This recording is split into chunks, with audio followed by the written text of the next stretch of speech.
Good afternoon, everyone, and welcome back to theCUBE's live coverage of NetApp CONVERGE 2025 here at the MGM in Las Vegas. I'm your host, Rebecca Knight, alongside my co-host and analyst, Rob Strechay. Rob, you're a bit of a motorcycle enthusiast. I love motorsports in general, and I think, again, this is, I'm really geeking out on this one. This is really so much fun to see how NetApp is helping with their data platform, helping in the motorsports field. So. One of the most famous brands in motorsports. I would like to welcome our next guest, Davide Barana. He is the technical director at Ducati. Hello. Thank you so much for coming on theCUBE. Thank you, welcome also to you. So Ducati and NetApp have been working together as partners since 2018, which is a strong run, both in technology and in motorsports terms. Can you describe to us what has made NetApp such a valuable partner for Ducati and how it's helped it perform on the track and behind the scenes? Yeah, having a partner as NetApp is fundamental for the nowadays motorsport has changed a lot in the last 20 years.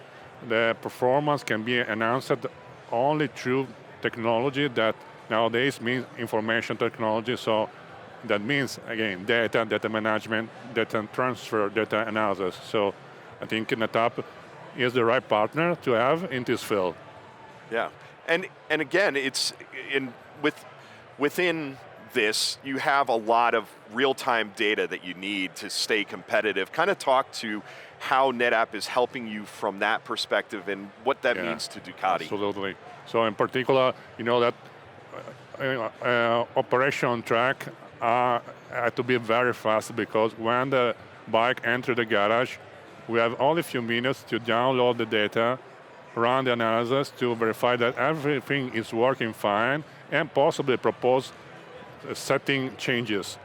So this means that we have be able to analyze fast, transfer the data from the track side to the headquarters to Bologna, because also take advantage of remote capability to analyze, involve more engineer into the analysis process. So this is, I think, can give you an idea how NetApp is fundamental. Yeah. So you hit on something that maybe might not be, folks may not know the differences between motorcycle racing and say something like F1, but you have to download the data to go and do the analysis. How does that differ? Because it seems like that would be, you have to work really fast, it seems like. Yeah, because by regulation, we are not allowed to transfer data wirelessly between the bike and the garage. This is a historical reason also to leave, let me say, the rider alone when he is on track. And so we have to wait the bike that come back into the garage to download the data and analyze them. So it makes even harder for us because we cannot download data while the bike is running. So Ducati's technology doesn't just stay in one place, of course, because it travels the world with the team. Can you describe the challenges that creates just in and of itself and how NetApp helps keep everything running smoothly and efficiently? Yeah, we have to move our equipment all over the world, and this is need a robustness, reliability of the hardware, and the ability to replicate anywhere the same structure. This is very important, and also again having a partner of NetApp help us to maintain the same level everywhere in the world, in every circuit we go. So AI is changing everything, and how is it changing motorsports and really, you know, from bike design to other aspects like you were talking about with the telemetry? How is AI really doing that, and what is NetApp's role, you know, from that perspective and enabling that for you? Yeah, AI is changing also the world of motorsport because engineering is very present in motorsport anyway, but there are some engineering problems that we are not able to solve with the standard analytical approach. So with the AI approach that is more general, more that involve a higher level, a quantity of data, we have been able to solve problems that before we wasn't. So it's great benefit for sure, and I will see a great future in terms of application of AI in motorsport in next year. So without giving away any secret sauce, what are some of those problems that for a long time you viewed as an intractable problem, just this is the way it is, and now being able to solve it? For example, I just mentioned one, for example, in the motorsport, tire performance and characterization is a key for the success, key for the setting of the bike. Tires are very complex component, and it's very difficult to model it with the standard approach. With the use of AI, machine learning, we have built complex models that are able to capture the performance and the behavior of the tire on track. Wow. Does that help? Again, it's super interesting, and I'm looking at it, I would assume that there's similar to things like F1, there's different tires for different tracks.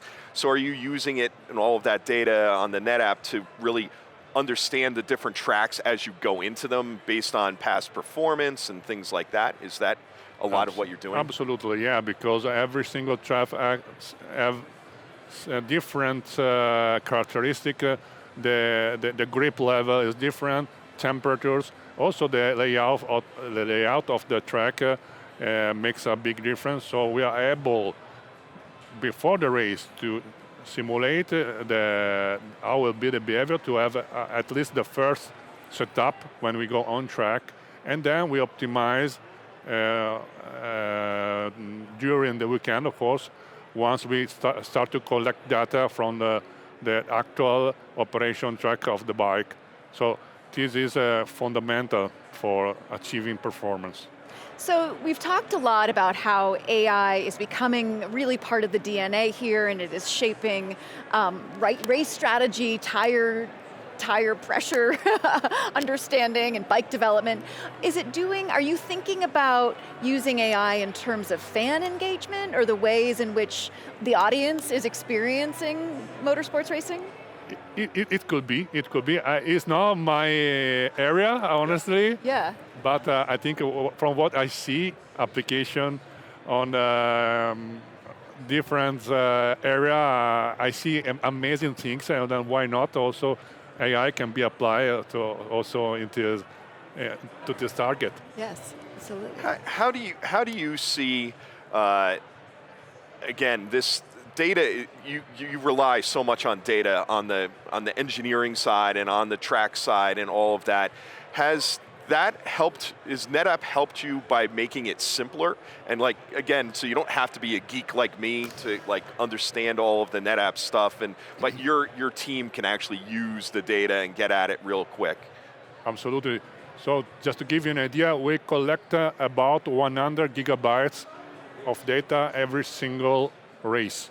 Okay. So see, this is a big amount of data that to be managed, that to be transferred in real time between the track side and the court in Bologna or anywhere in the world.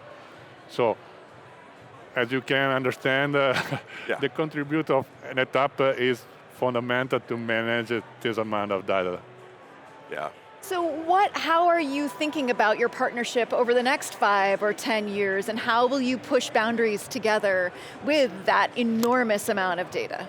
I think I'm very enthusiastic about the future, because I think they increase the capability in terms of HPC and data transfer will even enhance our way of working. I've imagined we will be able to run even more complex simulation tool or apply more massively AI also in new area where at the moment we are still using standard approach. And I think in the future, the key of success will be how much better and faster than our competitor will be able to implement this new technology into our process.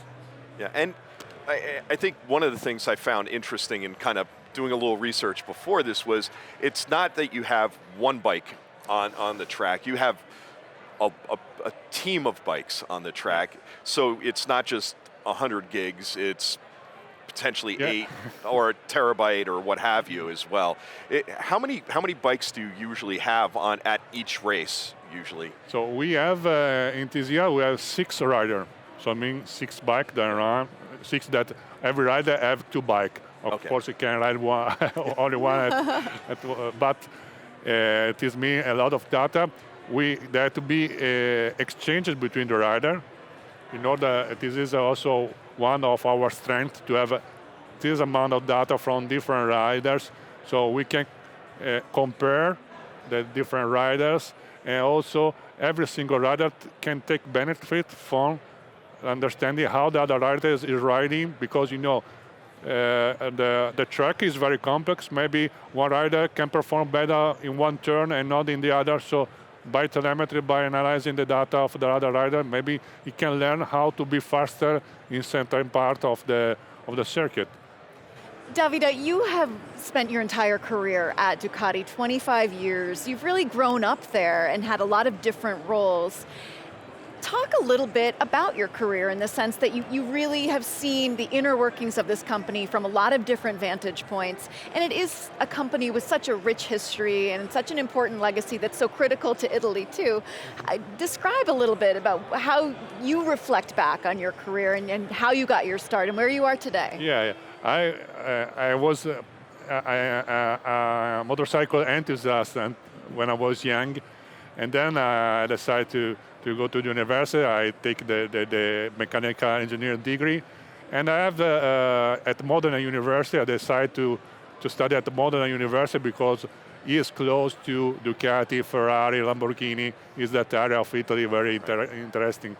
And then I have the chance to do my final work with Ducati.